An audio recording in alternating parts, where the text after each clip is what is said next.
സിനിമയെ സംഘപരിവാർ ഭയക്കാൻ കാരണമായ ഒരു പേരാണ് ബാബു ബജ്രംഗി.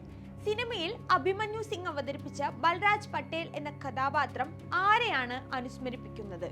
സംഘപരിവാർ സംഘടനയായ ബജ്രംഗ് ദളിന്റെ ഗുജറാത്തിലെ നേതാവാണ് ബാബുഭായ് പട്ടേൽ. ആരാണ് യഥാർത്ഥത്തിൽ ബാബു ബജ്രംഗി?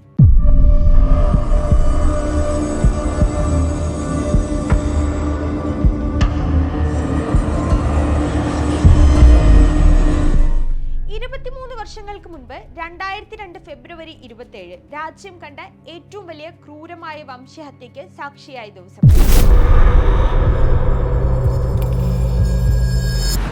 35 കുട്ടികളും 36 സ്ത്രീകളും അടക്കം 97 മുസ്ലിങ്ങളെ കൊന്നുതള്ളിയ നരോധപാട്ടിയ കൂട്ടക്കൊല ഗുജറാത്ത് കലാപത്തിലെ ഏറ്റവും രക്തരൂക്ഷിതമായ കൂട്ടക്കൊലയുടെ മുഖ്യ ആസൂത്രകനായിരുന്നു ബാബു ബജ്രംഗി.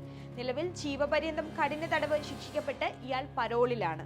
മുസ്ലിങ്ങളെ കൊല്ലുന്നതിലും കത്തിക്കുന്നതിലും ഞാൻ സന്തോഷിക്കുന്നു, കാരണം അവർ ദഹിക്കപ്പെടാൻ ആഗ്രഹിക്കുന്നില്ല. ഇതിനുവേണ്ടി എന്നെ തൂക്കിലേറ്റിയാൽ പോലും എനിക്ക് സന്തോഷമേ ഉള്ളൂ.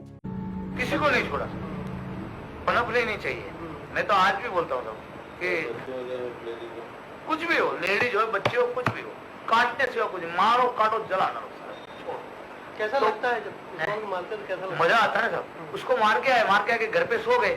തൂക്കിലേറ്റുന്നതിന് മുൻപ് 2 ദിവസം ഇളവ് തന്നാൽ ഇനിയും 6-7 ലക്ഷം മുസ്ലിങ്ങളെ കൊന്നുതള്ളാൻ തയ്യാറാണ് എന്ന് മതനിരപേക്ഷ ഇന്ത്യയിൽ നിന്ന് വിളിച്ചു പറഞ്ഞ ബാബു ബജ്രംഗി. പരോൾ കാലത്ത് തെഹൽക്ക നടത്തിയ സ്റ്റിംഗ് ഓപ്പറേഷനിൽ കൂട്ടക്കൊലയിൽ തന്റെ പങ്കിനെ കുറിച്ച് ബാബു ബജ്രംഗി പറയുന്നുണ്ട്. അവരെ ഞങ്ങൾ തുരത്തി കുഴിയിലാക്കി. ഭയന്നു വിറച്ച് അവർ പരസ്പരം കെട്ടിപ്പിടിച്ചു നിൽക്കുകയായിരുന്നു. തലേ ദിവസം തന്നെ ശേഖരിച്ച പെട്രോളും ഡീസലും അവർക്കുമേൽ ഒഴിച്ചു. പിന്നെ ടയറുകൾ കത്തിച്ച് അവർക്കുമേൽ ഇട്ടു. അവരെ കൊല്ലുമ്പോൾ എന്ത് തോന്നി എന്ന റിപ്പോർട്ടറുടെ ചോദ്യത്തിന് മറുപടിയായി ബാബു ബജ്രംഗി പറഞ്ഞത് ഇങ്ങനെയാണ്: നന്നായി ആസ്വദിച്ചു, അവരെ കൊന്നു, വീട്ടിൽ വന്ന് സുഖമായി കിടന്നുറങ്ങി. പിന്നീട് നരേന്ദ്രഭായിയിൽ നിന്നും സന്ദേശം ലഭിച്ചു, ജയിലിൽ നിന്ന് ഇറങ്ങാൻ ഏർപ്പാട് ചെയ്യാം. അദ്ദേഹം DGPക്ക് അറിയിപ്പ് കൊടുത്തു. DGP ഫയൽ തുറന്നു നോക്കാൻ പോലും നിൽക്കാതെ ഞങ്ങൾക്ക് ജാമ്യം നൽകി. ബാബു ബജ്രംഗി ഇന്നും ഗുജറാത്തിലുണ്ട്, സുഖമായി ജീവിക്കുന്നു.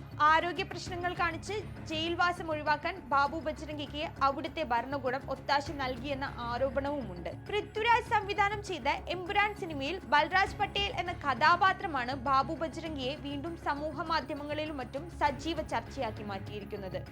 ഗോദ്രയിൽ നിർത്തിയിട്ട സബർമതി എക്സ്പ്രസ് മുസ്ലിങ്ങൾ തീയിട്ടു എന്ന യാതൊരു തെളിവുമില്ലാത്ത ആരോപണത്തിൽ നിന്നായിരുന്നു എല്ലാത്തിന്റെയും തുടക്കം.